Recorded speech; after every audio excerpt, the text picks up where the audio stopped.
The views, takes and opinions expressed on this show are of the host's own and do not represent the views, takes and opinions of the Main Event Mark, Pro Wrestling Philippines Club and its affiliates.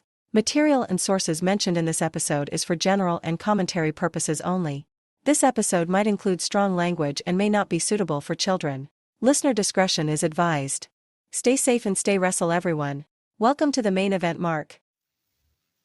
Yon, it's Friday, and you know what that means. Welcome to your Unfiltered Tagalog Wrestling Podcast. This is the Main Event Mark Podcast. And yes, today is Friday. We're going to drop this on a Friday night. Ito na, ang aking review for AEW's Forbidden Door.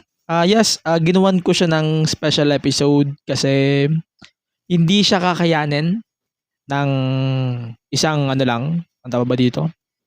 Hindi siya kakayanin ng isang episode sa live at hindi rin kakayanin ng isang recording lang to. So, we are going to divide this into two parts. Forbidden Door will be released today, ang episode na to. If you're listening to this right now, maraming salamat din sa lahat ng sumusuporta sa main event. At marami ding salamat sa lahat, as in, ng nakikinig, sa lahat ng palaging andito sa show na to. I'm really grateful that you guys are supporting this shit. And I can't believe that we are now on a half of a decade of providing this content to you guys. And hindi rin ako makapaniwala that we are reaching that numbers, no? But first and foremost, I have to explain to you guys few things sa episode na to. Unang-una, I'm really sorry kasi yung audio episode ng recent episode natin, hindi ko pa ina-upload sa platform natin, sa Spotify at sa iba pang platforms. It's because, ito na nga, inaantay ko kasi yung announcement ni Bunk to make that official. So, that might be our last podcast for now under Bunk Collective. Again, I'm really grateful on what we are accomplished or everything that we accomplished under Bunk Collective. Sobrang laki po ng success na nakuha ng main event because of Bunk Collective. From me joining the collective in 2022 until this day, I'm really grateful of everything that we have accomplished for the past years, no? Ayun. So, this statement that provided to us by Bunk Collective, Bunk Collective is basically hitting the pause button. After an incredible journey, we are temporarily halting operations. Shows affiliated with us will continue their operations independently during this pause. We appreciate your support and goodbye for now, Bunkmates.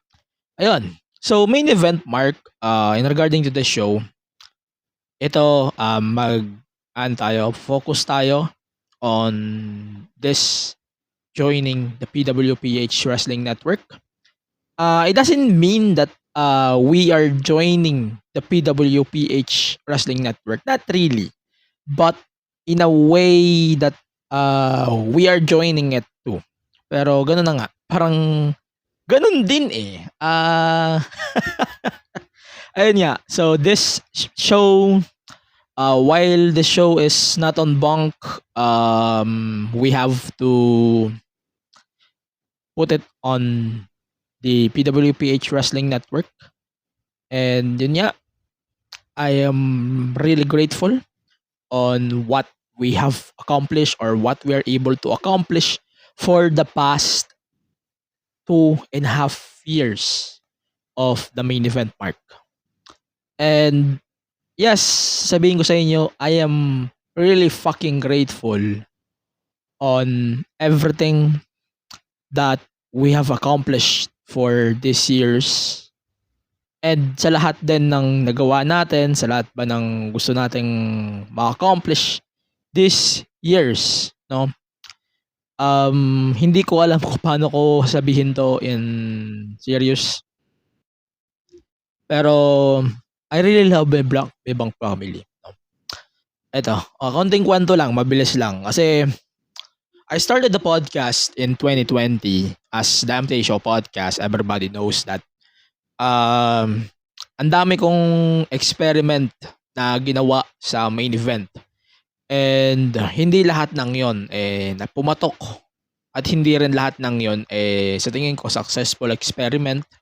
Hindi ko rin masabi na sa tingin ko ano ba ang gusto kong iparating para bang iba yung purpose ko that time.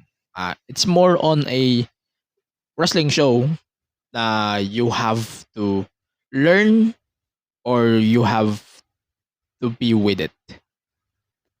Main Event Mark is a different era, or 2021 when I joined my network before 2021. Ito na yon. It's more on exploring new things, exploring or realizing things we have to adapt to. Ayan nga. So, yung mga nire-respeto kong shows, ayan. Parang sa tingin ko, we are one of them na. Parang medyo nag-i-start na tayo doon sa part na yon. And then, we are trying to adapt, no? Yung pag-adapt natin hindi madali. Sa totoo lang.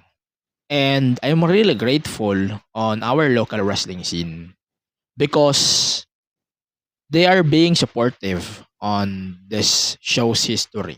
So para sa akin, sobrang grateful ako na naging parte tayo ng scene na to, and I hope na mawala sa atin yon. 2021, October, Dustin of the Kingdom Podcast, si Yuki, kilala niyo naman si Yuki. Si Yuki actually, he invited me for a collab. Ewan ko kung paano ko siya i-disclose. Kasi on that time, I am part of that network and Yuki is a producer already on Bonk. I'm not sure, clarify me if I'm wrong. Diniem niya ako about it. Parang sabi ko, may realization pa ako eh. Ang unang interview episode ko pa lang that time was may episode with Ringside Rain Cruz. And then, ito, nasundan ako ng episode na to. Yung episode na yun ni Rain Cruz was the show stopper, no? Para sa tingin ko, dito na nag-boom yung show ng tuluyan. That time, oo. And then, I have this adaptation na parang kailangan ko na mag-adapt talaga kasi we are growing and wrestling is coming back in the Philippines, so we need to adapt too, no? Ayun nga, di ko plano mag-collab noon, totoo. Kasi parang ang ideya ko kasi that time I really want to establish the show muna by myself. Try to grow it organically. Yun yung goal ko. Although may support naman tayo from the scene, may support tayo from the community, I am still into the idea of growing the show as a independent podcast. Even though that it doesn't work, parang sinubukan ko pa din siya talagang labanan. No? Ang hirap pa din, sa totoo lang. Pero we're still here, we're still strong. Yun, sobrang grateful ako on everything that we accomplished. 2022, this is my turning year or turning point ko 2000. Andun ako sa part, April 2022, andun ako sa part that I really want to retire the show. I want to re-establish a show na medyo maikli, kagaya nga nung attention to detail na napakinggan nyo dati. Yung mga ganun kakaikli na episode. Kasi syempre maboka ako eh. Di ko kaya na mag-podcast lang ng ganun katagal. Para bang andun ako sa part na, sige. Let's explore new things on the show. Let's explore new things that I really want to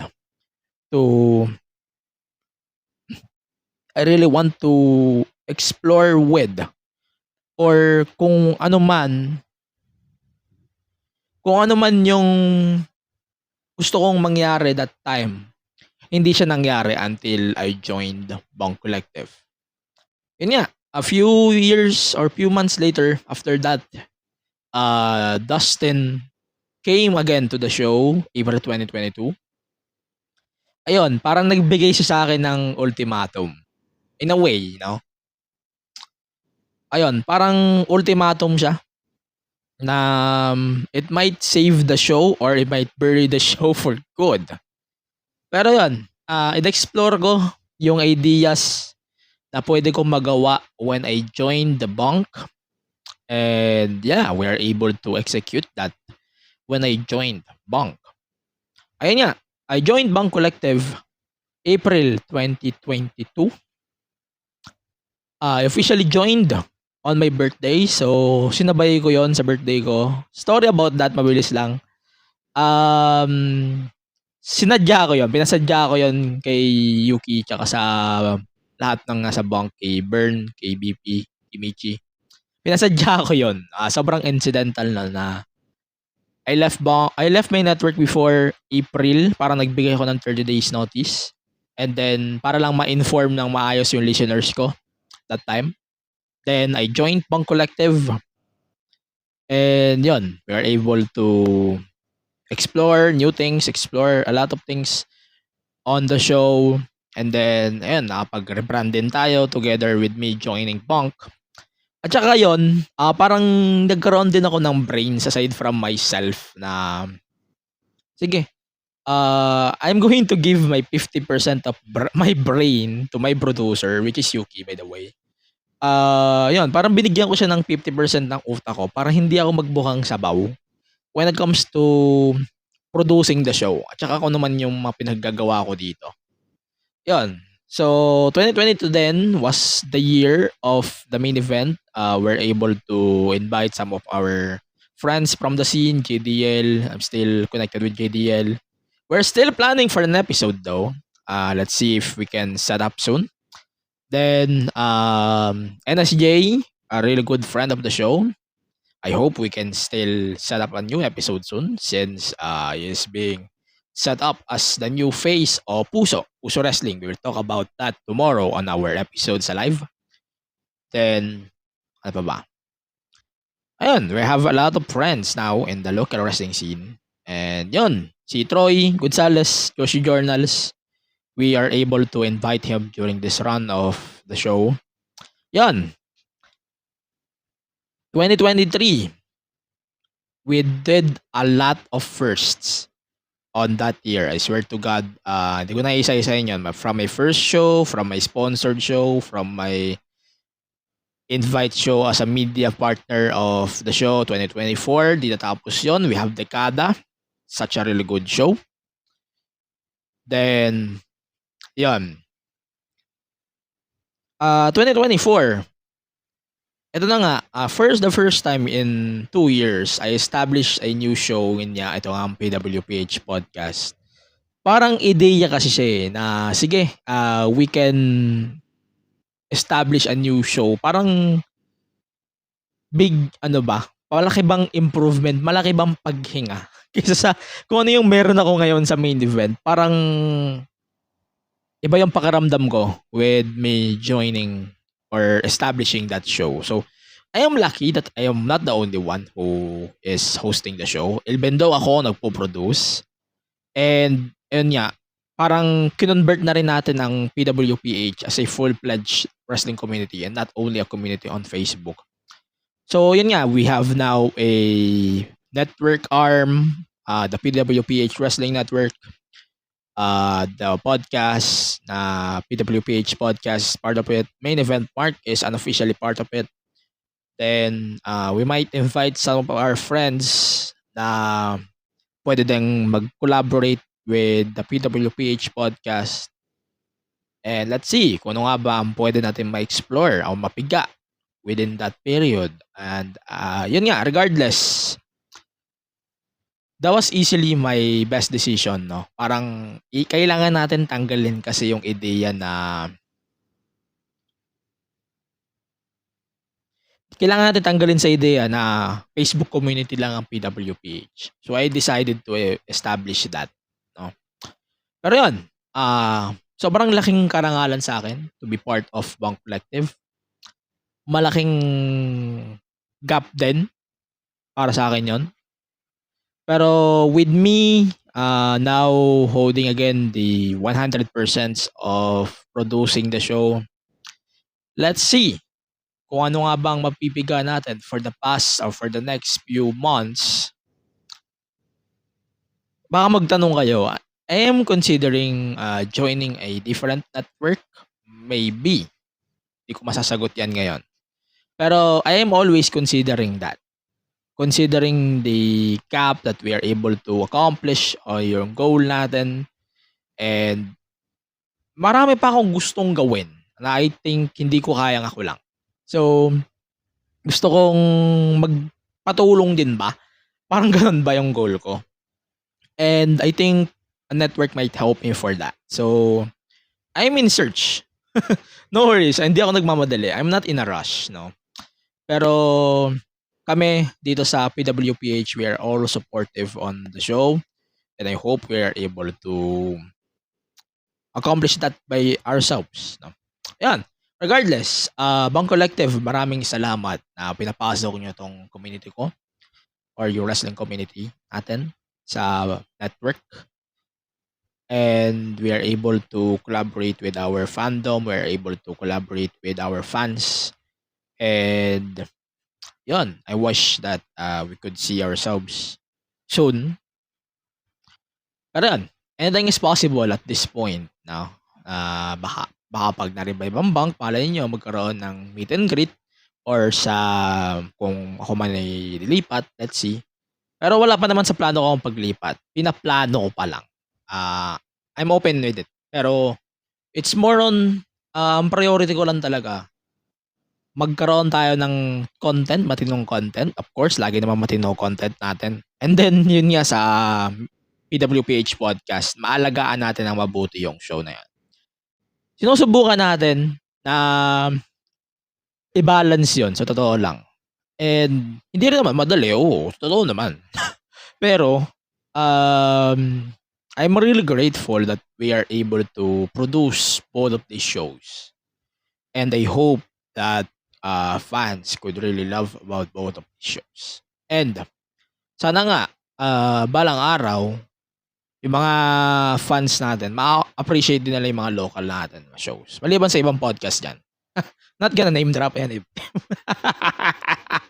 But yeah, Bank, maraming salamat. BP, kay Bern, kay Michi, kay Yuki, syempre, maraming salamat.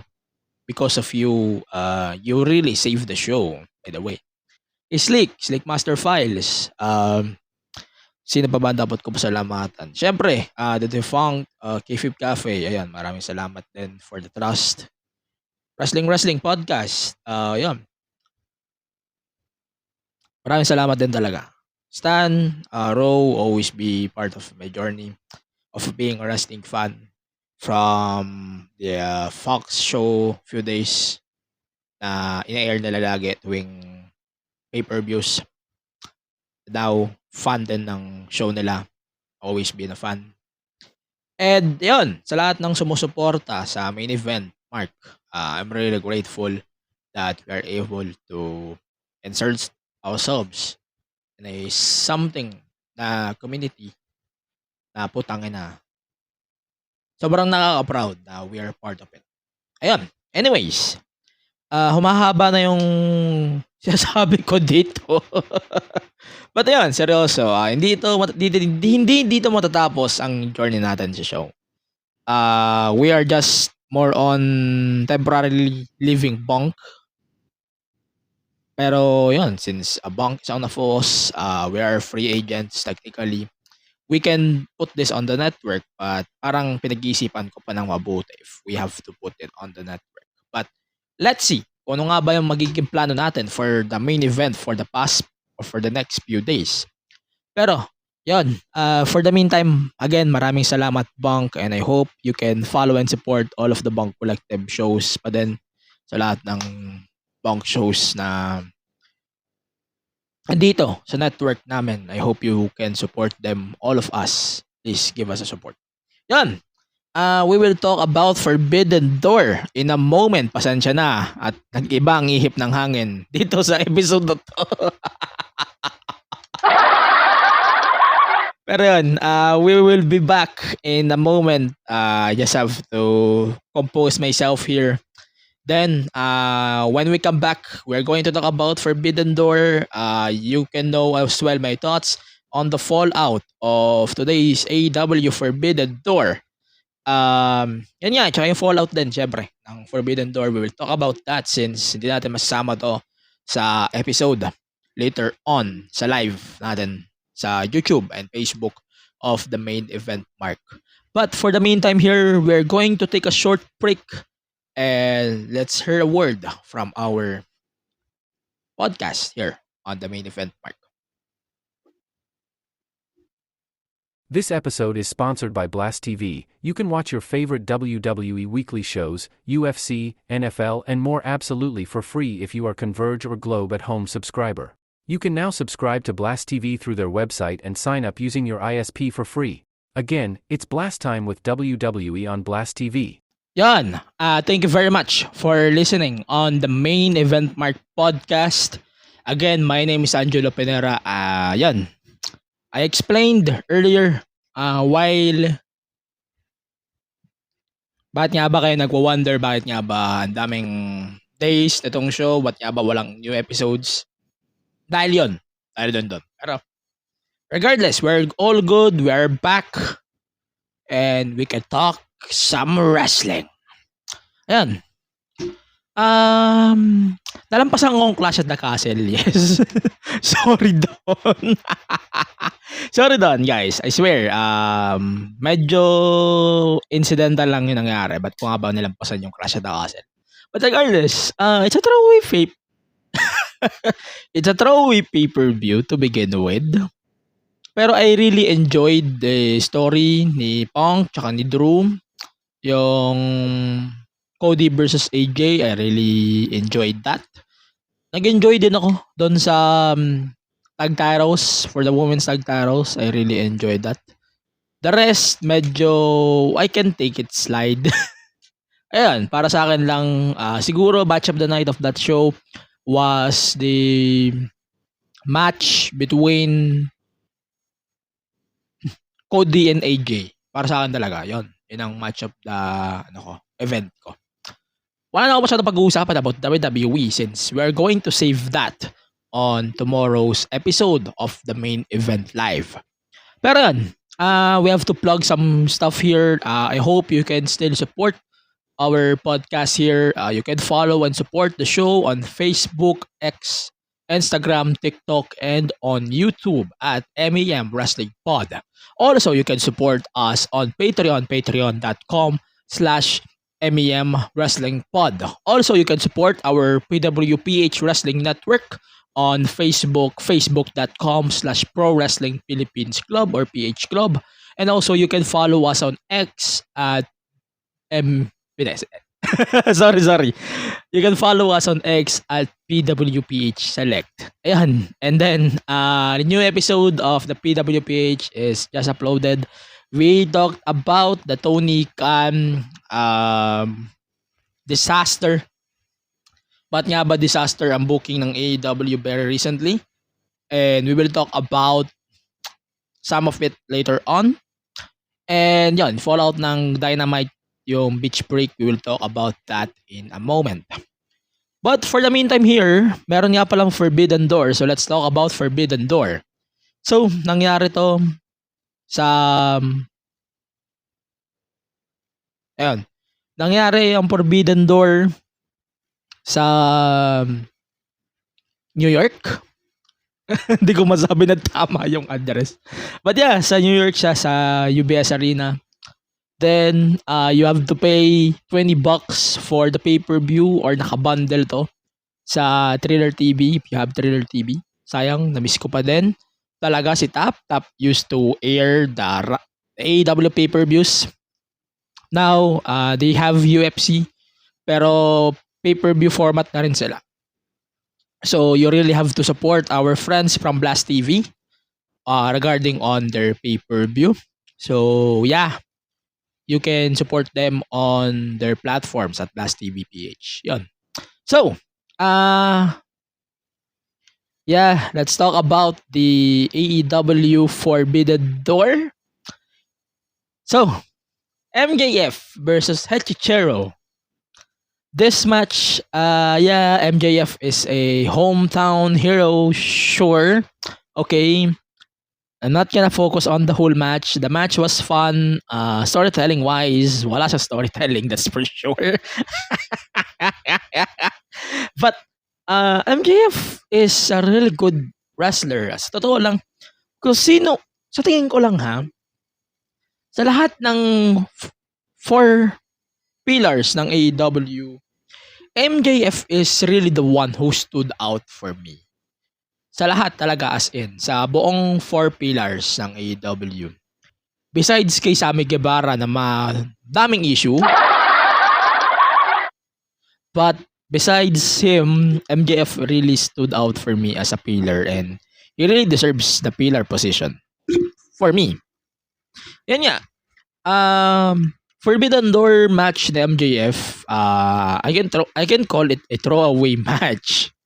Pero it was a fun match to begin with. Sobrang kwela lang.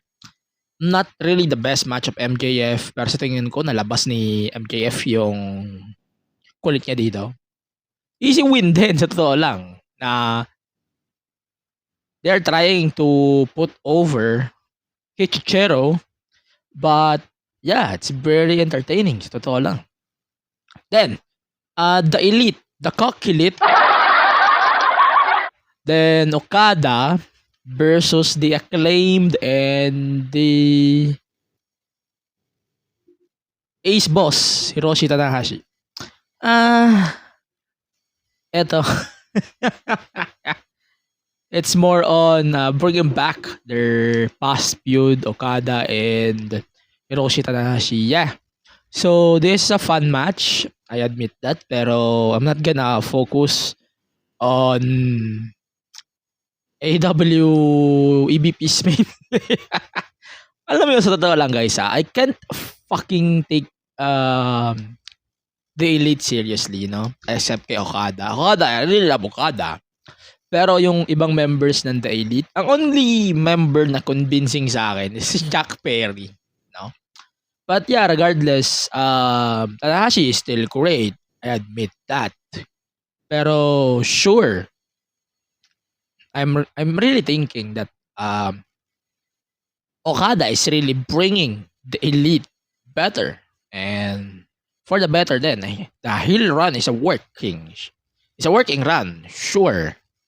Pero based on my observations kasi, parang nag-iiba na yung ihip ng hangin. It's more mainly focused now on the story as a stable rather than this. But okay, I understand. Then, we have the Bryan Danielson versus Shingo Takagi for the Owen Hart tournament match. So in case you missed it, the tournament is already in progress for weeks now, and the finals is being in progress too. So di natin i-discuss yun. I can discuss that tomorrow on live, by the way. Pero Jeff Jarrett was defeated by Hangman Adam Page in an amazing match, by the way, yesterday on Dynamite. That was a fun match, sure. We will focus on that later. So, yung Owen Hart Foundation Tournament quarterfinals na to, Bryan Danielson versus Shingo Takagi. Alam nyo, I really love this chemistry ng dalawa, no? Not definitely the best match won, pero ang tingin ko kasi dito, the more na nag-work si Danielson on someone na ka-level na, mas lumalabas yung tibay niya, at mas lumalabas din yung mas effective na Bryan Danielson. Tingnan mo sa WWE days niya, The Fiend, Bray Wyatt, si Roman din, na sobrang solid niya din na naging dance partner niya sa ring. Bray Wyatt, RIP. Then AEW, dami niyang bangers from Ospreay, like si MJF. Sino pa ba? May mga names pa akong di matandaan. Moxley, yan. Yon. names of few that I think really shined during AEW Forbidden Door or sa iba pang history ng career ni Bryan Danielson sa AEW. I think this might be one of the things that I really love about Danielson. His opponents are really shining the most, pero it's more on putting himself over, also putting his opponent over. So that's a really good thing to do. So Shingo lost, given, pero it's more on presenting himself on the match that he is into it. Parang ganun ba? Pero regardless, the match is very easily to predict, sure. Madali siya i-predict kahit elementary student siguro kaya niya i-predict yun. But like what I said, someone like veteran na Shingo and yung gantong matches, sabi ko nga kanina na yung mga ganitong matches ni Danielson is someone na rare mo makita in his career. So we really have to enjoy that. So Bryan Danielson versus Pac, by the way, took place on Wednesday. That was a really good match too. Bryan Danielson proceeded on that match. So he will face the winner of the other bracket sa July 10 sa finals. Next, Women's World Championship, Toni Storm versus ang Mina Shirakawa. Sobrang kulit ni Mariah May dito. I swear to God, Mariah May is such a really good character here right now. Like, sobrang doble cara niya. And I really wish Mariah May wins the Women's Owen Cup. So, yeah. Yun. The women's title is very short, but I love the story here. I really love how things went out on this story. Sure, maikli lang, pero I didn't expect it too much. But like what I said, it's very given to get this match very short. Pero I really enjoyed the characters. I really enjoyed how things went out. And yung story kasi nito, ito yung sa mga tingin ko ang mga favorite storylines ko ng AEW right now. And it really worked on their side because Mina Shirakawa is such a bae. And I think she did a really good job on that show. Regardless. After the match, Mina offered a handshake to Toni Storm. Then Storm shake her hand. Then, yun nga, everyone is happy. Then, nag-3-way kiss sila. So, Nigel McGuinness looks happy as fuck. Parang gusto niyang makijoin do sa kiss. Parang gusto niya nang makikiss din sa tatlo. So, that's so funny as hell. Pero yun, that was a really good, solid match for the women. Yeah, so Mariah May, I was still thinking that she's still winning the Owen Cup tournament for the women, like what I said. Then, yeah, it was a solid one. Ano pa ba? Then, next, Zack Sabre Jr. versus Orange Cassidy. Zack Sabre Jr., our Filipino hero. Sana ma-release na yung Dexcon, by the way. Yan. This match, you have to watch this, guys. Trust me. If you want to prepare for the JDL versus Zack Sabre Jr. match to be released on VOD, you really have to watch this match because this match is such a really good match. If you're going to ask me, sobrang solid po nito. Very, very good match. Zack Sabre Jr. as usual, very good presentation on his thing sa run na to. And then, Orange Cassidy as usual, no longer wrestling lazily as fuck. Pero yun nga, very solid talaga as usual. Zack Sabre Jr. though won both of the matches. So, wala siyang bawi dun. But yeah, this match is a very solid match. And we really have to give props to Orange Cassidy din. Sobrang solid nung unorthodox niya. Yan. Zack Sabre Jr., di siya yung pinaka exciting na style sa akin talaga ng wrestling. But sobrang nagsashine talaga siya sa gantong style na to. Besides kay Josh Alexander, kay Bryan Danielson, I think Zack Sabre Jr. should be the one na mag-shine talaga when it comes to this type of AEW things. Pero yon, it's very given that he's winning. The New Japan guys needs some wins. Pero hindi malabo na mag-compete din siya sa All-In. Pero yon, regardless, the match was solid. The Learning Tree versus Samoa Joe, Hook, and Shibata. Shut the fuck up. Let's skip this shit. Let's skip this shit. So, let's talk about the ladder match. This is such a really good ladder match. I swear to God. Mark Briscoe, Daniel Garcia, Dante Martin, El Fantasmo, Leo Rush, Jack Perry versus Konosuke Takeshita. This match is such a really good match to me. Very good match. Alam mo, given na sa akin na mananalo si Jack Perry, no? It's very given na magkakaroon talaga ng the elite all belts.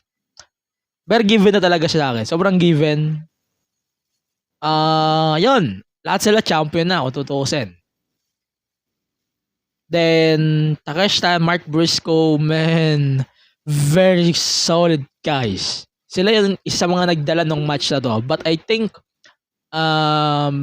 Jack Perry really makes sense to me to win this tournament. Sobrang solid. Sobrang nagme-make sense sa story. Plus, gago pa si Jack Perry. So, he really deserves it. Sure. Ayun. Ito na. TBS New Japan Strong Champion. Mercedes Moné versus Stephanie Bakir.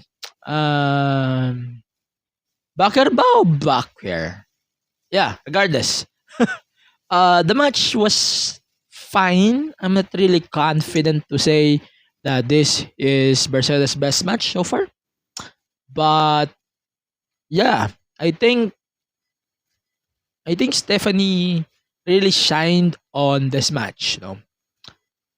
Di ako ganong invested sa match na to because sobrang given na yung outcome. This might be the most predictable match ever.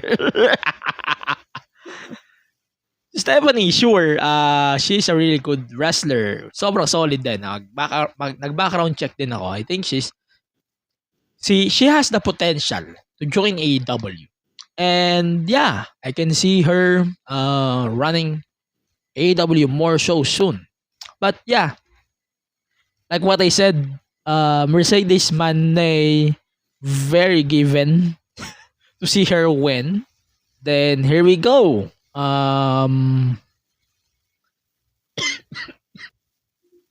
Britt Baker returned to the company.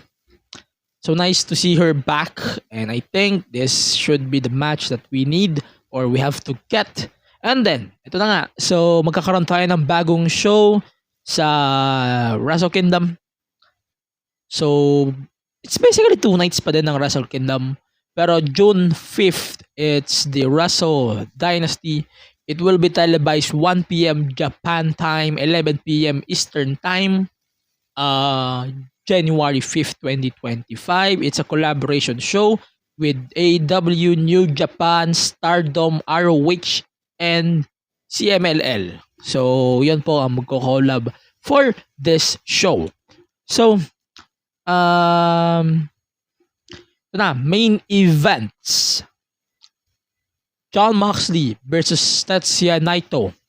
So, this match, really good match, very solid as usual. But the outcome, such a very disappointing.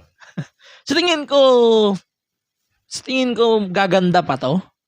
Pero like what I said, this such a disappointing match na hindi ako nadismaya. Pero sobrang expected ko na ganito yung magiging outcome.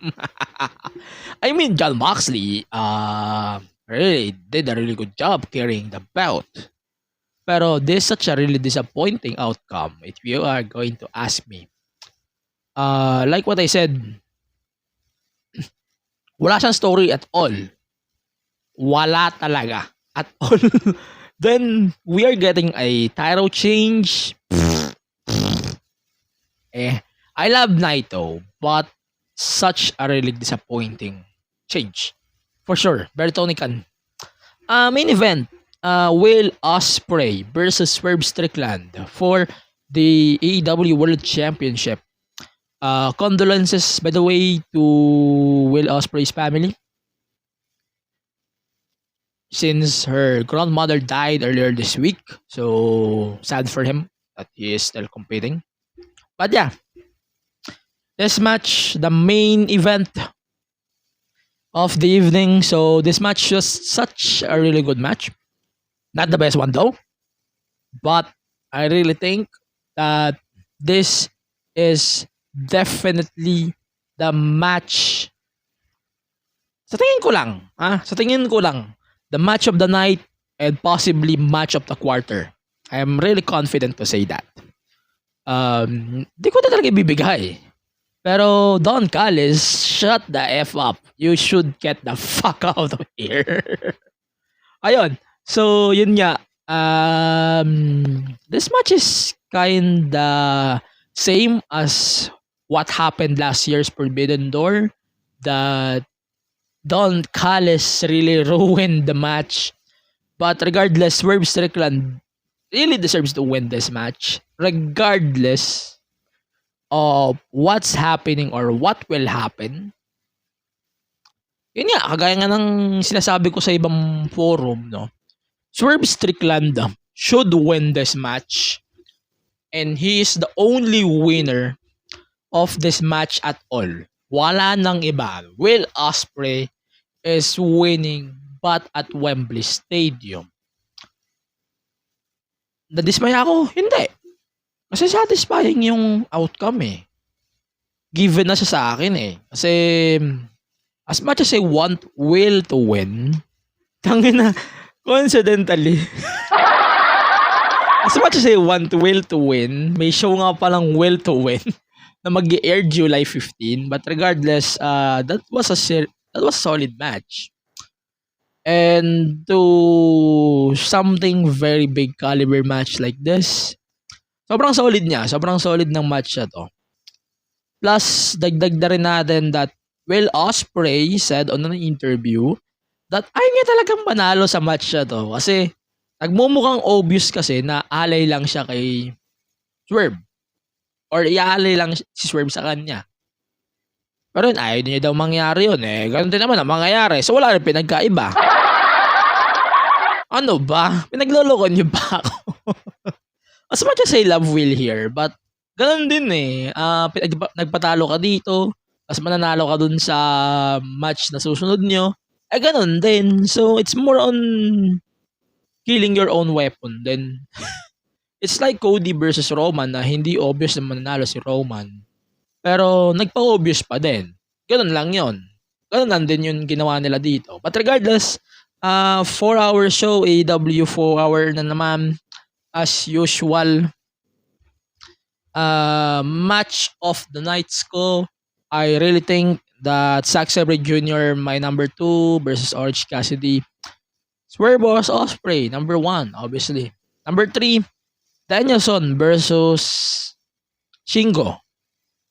Yung kay Jericho, I'll talk about that. But this match or this event gets a solid, I think, 7. But I can really say this such a better pay-per-view than last year. Confident ako doon. Pero yun.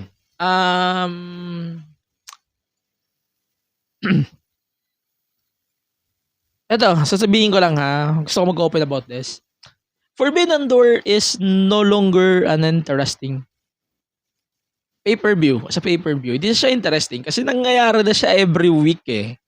So I really wish na yung Forbidden Door thing, hindi siya mangyari every time. Or hindi siya necessary every time. Forbidden Door only really worked pag kailangan talaga. Eh ngayon, hindi eh. So, ginawa niyo na ng pay-per-view, ginagawa niyo pang weekly yung pag-invade ng wrestlers, nawawala yung magic ng Forbidden Door. So, it's pointless. So, AEW should starting to consider reducing the idea or dropping the idea of Forbidden Door. Maybe you should put Blood and Guts as a pay-per-view. That would be great too. But Forbidden Door is not the same as what we got in 2022-21. Sabi ko nga, ang Forbidden Door, ilang beses ko na itong sinabi Forbidden Door concept should be introduced when it's necessary. Hindi pag desperado ka. Ganun lang yun eh. I mean, I love AEW, but AEW should book Forbidden Door better. And if AEW wants to go in a different direction or that direction that they should go with, I think they should put it in a perspective that it should be better for the fans and for the show too. Yan. Regardless, isa pang problema ko, sinabi ko naman to sa ibang shows, AEW should limit the matches for the pay-per-views. Like, you're having special shows every week, and you should not fucking put this 15 matches on a 5-6 hour shows. This is too much for a card. I mean, I don't like the idea too of 5 matches on a WWE PLE. Kasi ang gusto ko talaga with WWE PLE, at least 7 matches or 6. Pero, 15 on a whole show, 6 hours, is absurd. I can say that. It's like WrestleMania, but smaller. Pero I mean, we should say it. AEW really sucked the idea of having this long pay-per-views. I mean, okay, you're having a long shows, pero sana naman bawasan nyo yung matches and then you should have this pay-per-view shorter. Hindi naman kailangan laging andyan si Jericho sa card. Sana nakasalba kayo doon ng 30 minutes at least. See? We don't need Jericho on every spot of the show. Like, come on, man. You should consider AEW better here. But regardless, that was WrestleMania of AEW. Charis. That was WrestleMania, AEW Forbidden Door. That was a really good show, but I am not confident to say that was a very, very best show, by the way. But yun, let's talk about what happened on the Fallout, sa Beach Break. So, Pac versus Bryan Danielson. I think this is such a really good match, personally. Parang sa tingin ko, I am really confident that Danielson and Pac can really work together as a dancing partners and tag team partners. Wala akong magiging issue. And because they can work really well, that means we can get a solid matches that's like this. And it will work fine as it is. Yun. Chris Statlander versus Willow Nightingale. So, Willow won the semifinal match. Also, bago tayo magpatuloy dyan, Mark Briscoe announced that he will join Team AEW for Blood and Guts. Let's see kung ano nga bang gagawin ni Mark Briscoe dyan in the next couple of weeks. Ano pa naman, matagal pa naman yung show, but we will find out more on that. But like what I said, semifinal na to, Chris Statlander versus Willow Nightingale. Personal na to, tingin ko, sobrang personal na. And din ako na-surprise sa outcome that Willow is beating Stat. Then, yun. Mariah May eventually going to the finals, then yeah, I think this should be the outcome. Mariah May versus Toni Storm at Wembley. So we can see what will happen at AW All In. Kaya na napuputula naman ako. But yeah, so Britt Baker's promo. Ito. Britt Baker, nagkwento siya about what happened to her for the past 10 months. Then she felt the rejection when she returned on the pay-per-view. But she's thankful because AEW fandom accepted her back on the fandom. So she talked about Mercedes Moné. Here comes Mercedes. She made her celebration during the thing. Ito na nga. She made the celebration for her win on the same as the Britt Baker comeback. So she's really discussed here, and I think she's a heel now. I can say she's a heel. Then both of them traded some insults. Then ito na nga, wala pang violence ngayon. Looks like we're going to have a Mercedes versus Britt Baker at All In. And yeah, I think Britt Baker is now a solid face, sa totoo lang. Pero yun, Samoa Joe, Hook, and Katsuyori Shibata versus the Cage of Agony. Ayun, Jericho, the annoying guy that he is, he ejected Taz out of the arena. Then he still wants his TV time. We talked about this on the PWPH podcast, and I'm really annoyed of Jericho here. But Joe, Hook, and Shibata, regardless, they're really good guys. But I don't really have to continue talking about Jericho. Yeah. So, we have here Jeff Jarrett. Jeff Jarrett, kung napanood nyo naman yung promo niya prior to this match, that was a really good promo, by the way. Pero let's take a slide on that and let's talk about the match itself.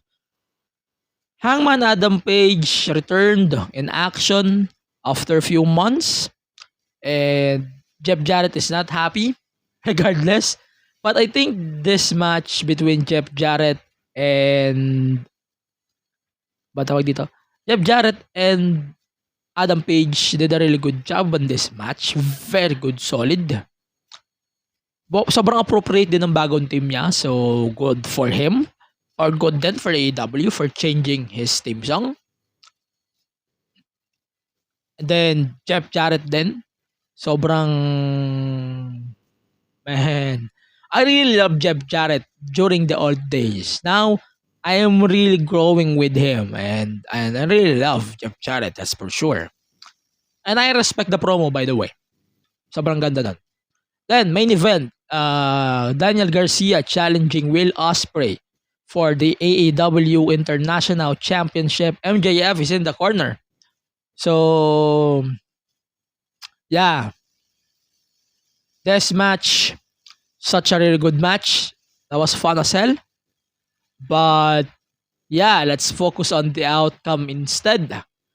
MJF turned on... MJF fucking turned on Daniel Garcia and he assaulted him as fuck. Everyone is expecting him to turn on MJF or Daniel Garcia. Very given. Sobrang ganda ng way ng turn niya. Like what I said, I'm not expecting too much that MJF is not gonna return as a face. But I can believe that he turned like this, very solid, screwing Garcia, which is a really good way to start the feud further. Then, yeah, I think they did a really good job on this turn. May mga turns si AEW na hindi man lang pinagplanuhan o binigyan ng matinong story. This turn of MJF is really the one that I think stood out the most. Yon. Regardless, wala namang kailangan i-address. It's more on returning or continuing the build for All in London. But, yeah, dalawang feud basically yung binibuild nila ngayon for MJF. It's Daniel Garcia and Will Ospreay. I think they're really good. They're really doing a really good job on building both of the matches. And I cannot wait to see more of that later. So, yung brackets for the Owen Cup updated as of today. Danielson is now on the finals. We're just waiting for Hangman versus the winner of the other match on the bracket. Then, Willow Nightingale on the finals versus Mariah May or Hikaru Shida. But yeah, sana naman tumino na yung Dynamite. Sana mag-improve na. And I really wish that AEW will never do shoot again. Sawang-sawa na ako sa shoot na yan. But anyways, that will be it for my AEW episode today on the main event, Mark. I hope you really enjoyed this. And thank you very much again for everyone who is listening on the show. I think, that will be it for now. You can catch the episode again of the PWPH podcast as we talk about Tony Khan and his annoying shit and his tactics recently. We talked about that too much. And then, tomorrow on the show, PWPH Elite, we will going to release our thoughts on the Wyatt 6. And as usual, our live episode tomorrow at 10:30 a.m. following SmackDown as we are going to predict Money in the Bank. And then, mamaya magkakaroon din tayo ng audio only. We're going to drop following that episode sa live, we're going to release our episode predicting NXT Heatwave. So, that will be it for now. Again, thank you very much for listening on the episode of the main event, Mark, here on the show. This a PWPH Wrestling Network podcast. For the meantime, my name is Angelo Penera. I hope you can support the show on Facebook, on Twitter, Instagram or X, yan pala, X, then TikTok, and on YouTube at MEM Wrestling Pod. You can support our podcast home, the PWPH Wrestling Podcast, on X at PWPH Select, and on Facebook at facebook.com/ProWrestlingPH Club. You can also follow me on X at AG Penera. At saka, yun, I really wish you guys a luck, and I hope that you can enjoy the rest of the week, especially with SmackDown coming tomorrow exclusively on Top Sports and on Blast TV. And sa iba pang shows na mapapanood nyo this weekend, we will talk about Slammiversary build-up, the completion of the matches for Slammiversary. We will talk about Forbidden Door expanding also on TNA with Charlie Dempsey attacking the Rascals, AEW fallout for the ratings. We will talk about Money in the Bank. We will talk about Heatwave on the live episode of the main event, Mark, on Facebook, facebook.com/MEM Wrestling Pod, youtube.com/MEM Wrestling Pod, and it will be released later on Spotify and the rest of the podcast platforms. But for the meantime here, thank you very much for watching and listening to the Main Event Mark podcast. My name is Angelo Penera. Goodbye for now. Stay safe and stay wrestle. See you on the next episode of the show. Bye for now.